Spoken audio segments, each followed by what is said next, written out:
What's going on, everybody? It's your boy Gerio, back in another video, back in another reaction. Today we got top 10 unsolved serial killer mysteries. Let's get into it. Let's do it. Let's do it. Do it. Hello, this is Melvin Valai. Who am I speaking with? This is the Zodiac speaking. The Zodiac. Welcome to Watch Mojo, and today we're counting down our picks for the most upsettingly fascinating mysteries involving serial killers. Gee, why do killers do that? Serial killers at that.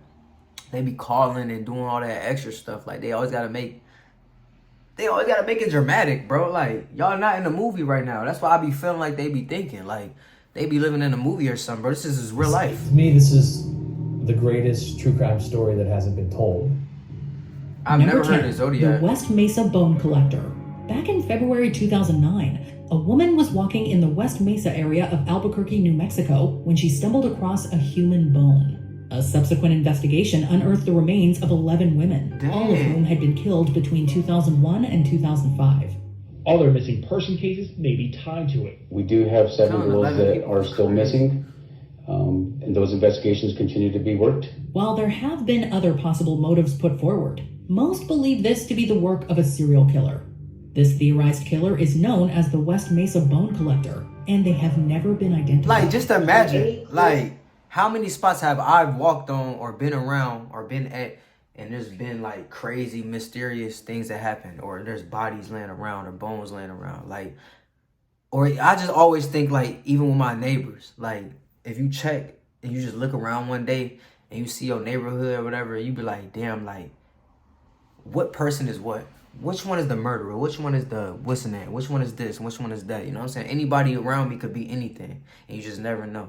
It's just, I don't know. Sir, I wouldn't say that we're any closer, unfortunately. Acting Lieutenant of the Violent Crimes Division, Holly Anderson, knows that is a frustrating update, but the community is trying to help police. A number of suspects have been put forth. Much circumstantial evidence linked one person to the murders, and they stopped after that suspect died in 2006. But circumstantial evidence is just that, and nothing conclusive has been proven. Man, skip that, lock that bitch ass nigga up, man. Give them enough time, I think they will. Number 9, the Axeman of New Orleans. For 17 months between May 1918 and October 1919, the city of New Orleans was plagued by a vicious serial killer. Known only as the Axeman, he left 6 people dead and a further 6 injured. It's largely believed that the killings were racially motivated, as most of the Axeman's victims were of Italian descent. Some also believe that the killings were musically motivated. The Axeman endorsed jazz music and, in one letter, claimed he would spare the customers of local jazz halls. Told you, movie stuff. A letter from the Axeman was sent to the Times-Picayune, and it was... you ain't got nothing else to do in your life besides do this, but let me shut up. But anyways, what I was about to say. I forgot what I was about to say. I'm gonna come back to y'all when I think back. Post-dated from hell. A scholar named Richard Warner posits that the Axeman was a man named Frank Mumphrey, so are these all movies right here? Jazz business and hoped to bolster interest in the music. Alas, these are mere theories, as the Axeman was never caught. I gotta check some of these out. Hey, Simmers, stop what you're doing. I be into like the true crime movies and stuff like that. Number 8, Manchester Pusher. Since 2007, dozens of people have died in the canals and waterways of Greater Manchester. 60 deaths were recorded between 2008 and 2016, and the Greater Manchester Police believe that no foul play is involved. The rate of deaths around Manchester in the canal is highly suspicious. According to Detective Chief Inspector Pete Marsh, the leading theory is that these individuals became intoxicated and drowned after falling into the water. Others are not as convinced, including Birmingham City University's Craig Jackson, who argues that a killer has been pushing people into the canals. This theory was seemingly bolstered on April 10, 2018, when a cyclist was pushed into the city's Bridgewater Canal by an unseen assailant. Luckily, the cyclist survived. So what do you think? Accidents or a killer? Accidents is 3-4 people. Killer is 20 and up. Ain't no way in hell you telling me 60 motherfuckers. No, bro, not 60. After the 3rd, 4th person, somebody gonna be like, hey, close that up, G. We can't walk around that mug no more. You know what I'm saying? It's gonna be that type of action. Ain't no way in heck, G. 60 people, you could talk me to death. That was definitely somebody doing that purposely. Every time a body is found or turns up in water, the rumours and the speculations will continue. Number 7, the smiley face theory. Do you think if this thing would go to court that you could get someone convicted? Yes. The United States might have its own drowning killer, at least according to the divisive smiley face theory. Between the late 1990s and 2010s, more than 40 young men have been recovered from various bodies of water throughout the Midwest. That's a lot of like people, the Manchester Jay. police, most experts believe these were tragic alcohol-related drownings. But 2 retired New York detectives and a criminal justice professor believe the deaths are linked. According to them, all the victims shared a similar profile, and smiley face graffiti had been found near various potential He's trying to leave his mark. We've been tracking these guys for 12 years now. And there's males and females in this organization. This is a well-structured, organized group with cells spread out in major cities across the United States. The theory has been met with much criticism, with the FBI saying they have not recovered, quote, any evidence substantiating the theory. Like, imagine how the city reacts to stuff like that. Because, like, me personally, I can't tell y'all, like, a serial killer that I remember, like, being of age. You feel me? Like, maybe we had a serial killer around going crazy around when I was younger.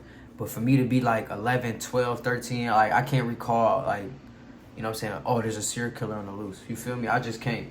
If y'all can, let me know in the comment section down below. Around, you know what I'm saying, 2005 and up, or 2007 and up, or 2009 and up, you know what I'm saying, type action. I just can't think of any of their evidence. Number 6, the monster I of seen Florence. in the news. The monster of Florence sounds like something out of an urban legend.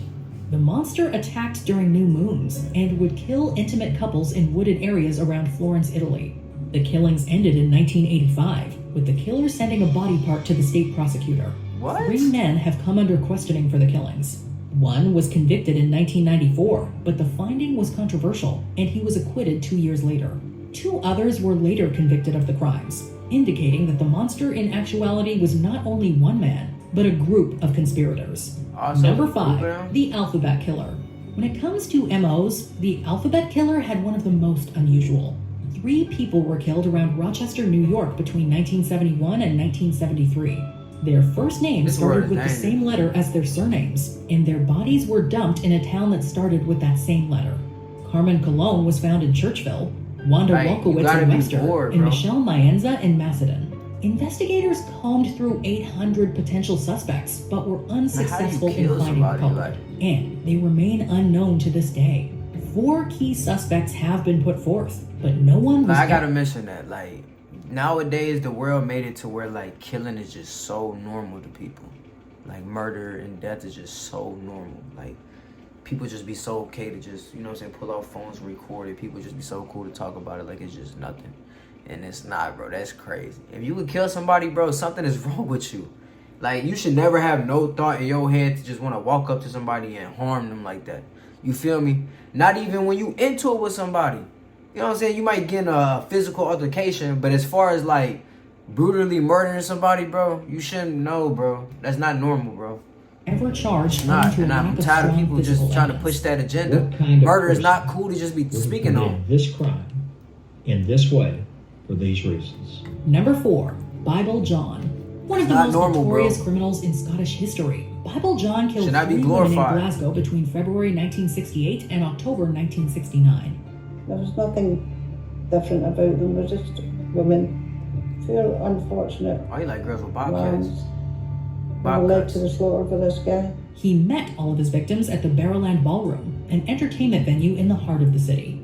The man would charm the women at the venue and offer to take them home, where he would proceed to assault and kill them. He earned the nickname Bible John owing to his propensity for quoting scripture, particularly the story of Moses.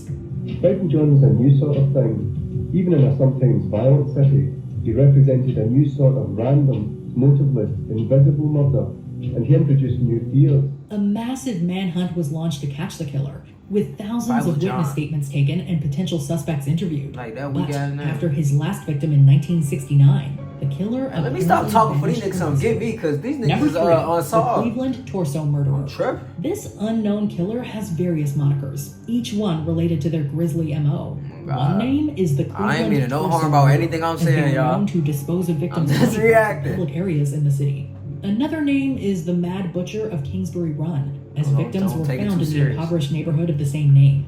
Whoever this was killed at least 13 people between 1934 and 1938, drawing the attention of the famed Eliot Ness. Unfortunately, his prowess could not solve the case's many mysteries. Ness never recovers from his failure in Cleveland. Like, I know being a cop is a hard job and solving murders is a hard job, but like, don't you think like it'd be way easier to find a serial killer just off the strength of like they put themselves out there? You know what I'm saying? There's a lot of people that's been murdered. I mean, like, especially if you came up on the bodies and stuff like that. I don't know, that's just me. His first marriage breaks up, subsequent marriages are not successful. Not only has the killer never been identified, but neither have all of the victims. The official police file disappeared. They ain't even caught all the victims yet. I think you deserve a second chance. I don't know, we live in a scary world, man. It's gone. Be tweaking. No one can say exactly when or how it happened, but it's gone. Number 2, the Zodiac Killer. Many different facets have combined to make the Zodiac killings the most notorious unsolved crime in bro, American writing his history. codes and crosswords and shit. As terrifying as Zodiac's official rap sheet was, in reality, he may have been even deadlier. This guy is just a killer, and you have no motive. The true body count is unknown. The number of victims is at least 5, but maybe as high as 37. But the real concern that I have is that he doesn't do this again. Plot twist. He's the Zodiac. He looked like a killer. He taunted the police and media through various letters. He also played with the public by leaving behind various cryptograms, 2 of which remain unsolved to this day. The Zodiac Killer is a staple of pop culture, popping up in numerous movies and TV shows. I gotta watch this movie. Some of the greatest minds in criminology have attempted to crack this elusive case, Escape, but all to no avail. This time, in 1974, he writes his last letter indicating he has killed 37 people. Dang. The Zodiac Killer has never been found. Before we continue, be sure to subscribe to our channel and ring the bell to get notified about our latest videos. I'm just reacting. You have the option to be notified for occasional videos or all of them. If you're on your phone, make sure you go into your settings and switch on notifications. Number 1, Jack the Ripper. Unfortunately, solving crimes back in the 19th century was even more of a tall order. They didn't have the benefits of modern criminology, let alone the technology. And it's all because of this that Jack the Ripper was able to elude capture. I didn't even think about that. The police investigation, generally speaking, was handled back as in the well day, as the it could technology be. was It's so difficult trash, to know bro. what else they was probably getting away with hella murders. They basically just did everything that they possibly could, but there were no clues. Active in 1888, Jack killed 5 women in the London district of Whitechapel, leaving them in public areas. The murders shocked the Victorian world with their brutality, and the world's most famous serial killer came into being. And like the Zodiac Killer, Jack may have corresponded with the authorities. George Lust of the Whitechapel Vigilance Committee was sent the famous From Hell letter, which was purportedly written by Jack and contained half of a human kidney. Like he wrote that in Over a blood. century later, Jack the Ripper remains a mystery and the target of amateur sleuths the world over. As a consequence, the murders are now turned almost into a street pantomime. And 5 You gotta think about it. Some of them be watching it and just sitting back and watching these videos like, responsible for those murders. y'all never catch me type action. And it's crazy. Do you have answers to these mysteries? Let us know in the comments below. I need to know who he is. I need to stand there. I'm definitely about to go check some of these movies out though. Some of these look decent. Like I said, like I'm big on like true crime dailies and like the first 48s and stuff like that. I like watching that on my like off days and stuff like that, or when I am watching TV. So you know what I'm saying, I'm gonna definitely check out some of those movies if those like were actual movies. They look like it though. And usually Mojo TV be having like the movie things on there, so I'm guessing it was real. But y'all know your thoughts down below. Be sure to like the video, comment below, subscribe to your boy, hit the notification button for the gems. But it's me, boy Gerio, gone.